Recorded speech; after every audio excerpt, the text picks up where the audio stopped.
Hello YouTube, Civilian Snowman here, and today I'm going to review the new French horror movie called Inside. The plot follows a pregnant woman who is living alone after the horrific death of her husband in a car accident, and she's then terrorised one night on Christmas Eve by a mad woman who is only credited as the woman, and it's basically a survival film.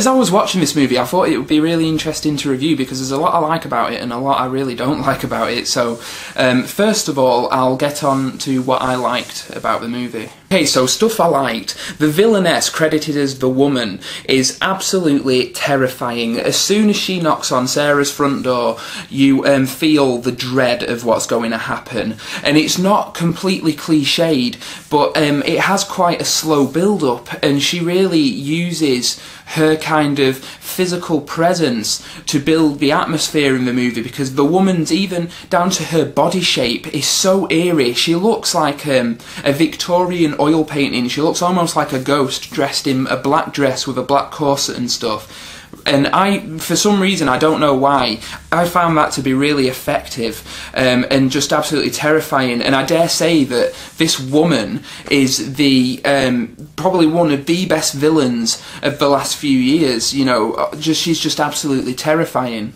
One of the things that I think makes her such an effective villain is that she doesn't remain calm and collected throughout the film. She shows her own vulnerabilities, but remains at all times sadistic. I mean, she is absolutely just off the walls insane.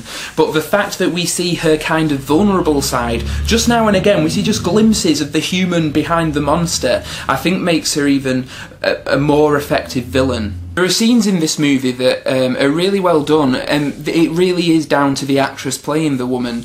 And there are scenes like where she is stood in the shadows in the house watching Sarah, and this is stuff that we've seen done before in films like The Strangers, you know, where somebody is in the background watching all the time. You know, it can be done well, but it can also become like a cliched mess. And in this film, it's done really, really well. It really does build that sense of dread throughout, and you're waiting for them to confront each other, which once they do, the film kind of becomes all-out carnage. But yeah, the just absolute, not only physical presence, but emotional presence, and just the charisma of the villainess is just so potent that I couldn't look away. And to be honest, she scared me. And as you guys probably know, horror films really struggle to scare me, but this one, her especially, she really managed to scare the life out of me, to be honest. I thought the actress playing Sarah, well, she played a good part and she was actually really good in the movie. I thought the character wasn't written particularly well. You know, I can understand the approach they were going for, because once her husband's died and we go to like 4 months later, she's kind of a moody bitch to everyone, and it grates after a while. Now, I can understand that, you know, her baby's due and she's kind of going at it alone, but the moodiness was flat, and while she kind of portrayed it quite well and she got across like the feeling she wanted to give the audience, you know, where you kind of related to her, it's just there was a point where you thought the character should just kind of, you know, grow up a bit, and at least that's what I thought anyway, but I imagine a lot of people will disagree with that. So yeah, I thought the character wasn't written amazingly well, but I thought the actress did her best with the material. The main thing I like about this movie is how the characters react to the situation presented to them. Now, this evil woman is stalking Sarah around the house, and different characters come in throughout the film. And basically, whereas in another horror movie, they would just, you know, they'd see the killer, right? Because Sarah's trapped upstairs and the killer's there, and they'd see the killer and say, "Who are you?" And she'd give them some bullshit spiel about who she is, and then they'd leave. But the characters don't do this in this movie. They kind of react like real people. Well, at least like the film version of real people, because they still are cannon fodder, you know, to the killer. But basically, they do have a sense of realism to their actions. So one scene in particularly stands out, and I actually thought it was a really outstanding scene. 2 cops come to check up on Sarah after she reported being harassed by this woman earlier in the film, and they are presented with the killer, you know, who answers the door and pretends to be Sarah.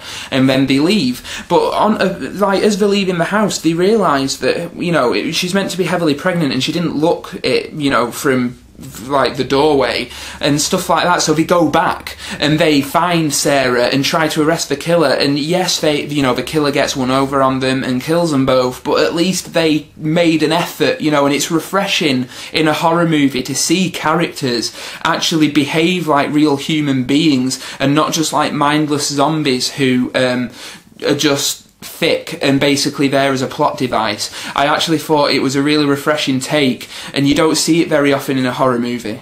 On to some of the stuff I didn't like about the film. There are shots littered throughout, and the computer-generated shots, that's not the reason I don't like them, right? Basically showing the baby inside Sarah's womb and how certain moments affecting the baby. So like when the woman's like trying to get through the door, it flashes to the baby panicking in the womb and stuff, and I just thought this was stupid. I mean, on paper, this idea was probably really good to show the baby's reactions to the situation, because after all, that is what they're fighting over. But the way it was executed came across as gimmicky and just... it kind of took me out of the movie, and I honestly think in a weird way the film would have felt more intimate without these shots, because they just took me out of the film. They might work for some people, but I found them to be really distracting. I thought the level of gore in this movie kind of bordered on ridiculous throughout. I mean, the majority of the movie was brilliant, and I really enjoyed watching it. I thought it was a really good, effective horror movie, but the gore was excessive, to say the least, to the point where you thought they were just throwing as much in to repulse the audience as possible. And there are scenes that genuinely work, like a fella being stabbed through the kneecaps and the dick with a pair of scissors, but there are scenes that just get, kind of ridiculous, like an exploding head. And, so the level of gore I thought was a bit too excessive, because I think sometimes in horror, less is more. The thing I really didn't like about this film was the kind of final confrontation where a policeman who we thought was dead gets involved and tries to kill Sarah, and the woman has her face burnt off, and it just becomes farcical and ridiculous. And apart from this, I thought that the majority of the film was absolutely fantastic, but the farcical kind of fight at the end just was another thing that kind of took me out of the film and didn't leave me with that, sickening feeling in my stomach that they were obviously going for. I just kind of thought it was ridiculous.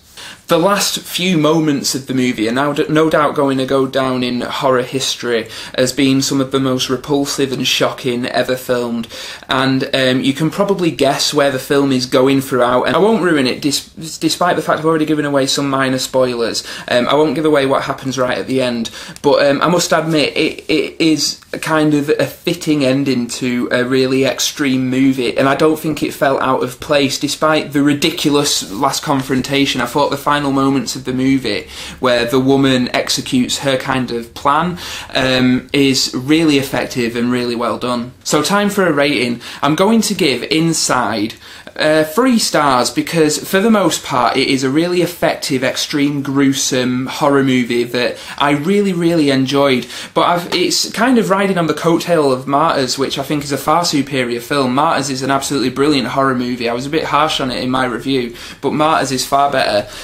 But yeah, so the bad things in Inside, like the shots of the baby and the ridiculous ending, is kind of really detrimental to the overall film, so that's why I'm giving it 3 stars, although I recommend it to any gore hounds out there. Fans of horror will definitely be at home with this movie, because it is a really interesting watch and for the most part a brilliant movie. I hope you've enjoyed this review. Thanks to everybody who comments and subscribes. This is Civilian Snowman signing out. I'll see you later. Bye.